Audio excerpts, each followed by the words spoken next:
Today, on People and Planet, we explore the savannah of northern Uganda.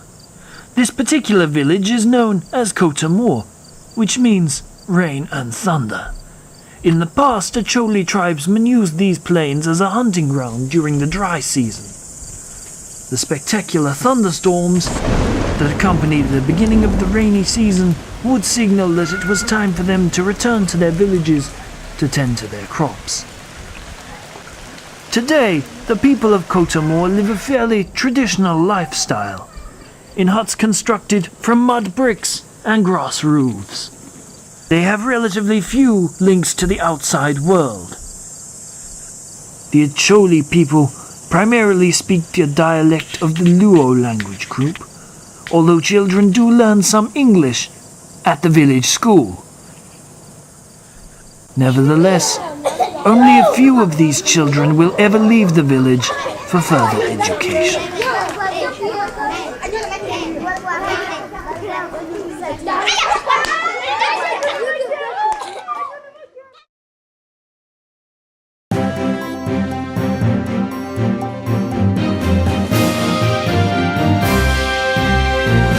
The landscape of northern Uganda may appear peaceful, but only 3 years ago, the UN dubbed this region the world's worst forgotten humanitarian crisis.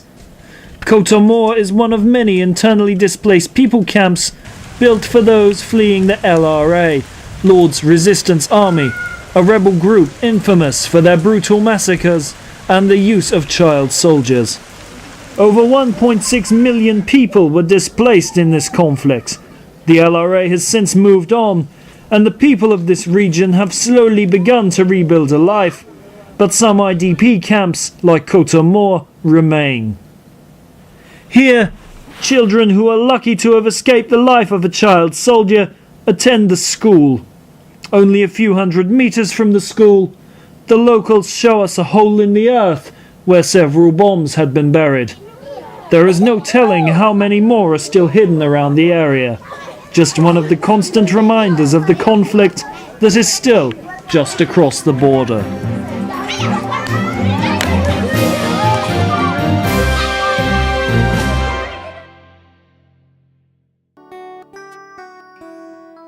This is Kotomor. Life isn't easy here. Women walk long distances to fetch heavy loads of water from the village pump. This water, used for washing, cooking and drinking, is brown and murky. The seasons change dramatically from hot and dry to heavy rain, and growing crops is not easy. There is a feeling of hopelessness, the people having been abandoned now by many relief and aid agencies that had supported them before. There is little hope of employment to meet the costs of healthcare or schooling. Most parents cannot afford the fees of just $3 New Zealand per year. Children have no desks or furniture and share textbooks between 10 or more students.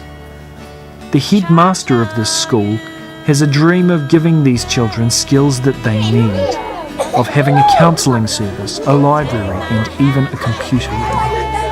But the reality today is that without your help, there is little hope for these children to improve their lives. Join us today, bringing hope to the children of Kotomor. The village of Kotomor is a real place, a place with real people. Sustainability is the ability to keep going. Can we keep going as we are? Can the people of Kotomor keep going as they are? There are some stories we hear all the time. Climate change, war, pollution, depression and poverty. We might be bored of the way the stories are told, but we can't sustain our silence much longer. Look beyond the tired old conventions. We are trying, under all these bad conditions, we are pushing up. We are continuing to study in this school, as we continue also lobbying for help from others.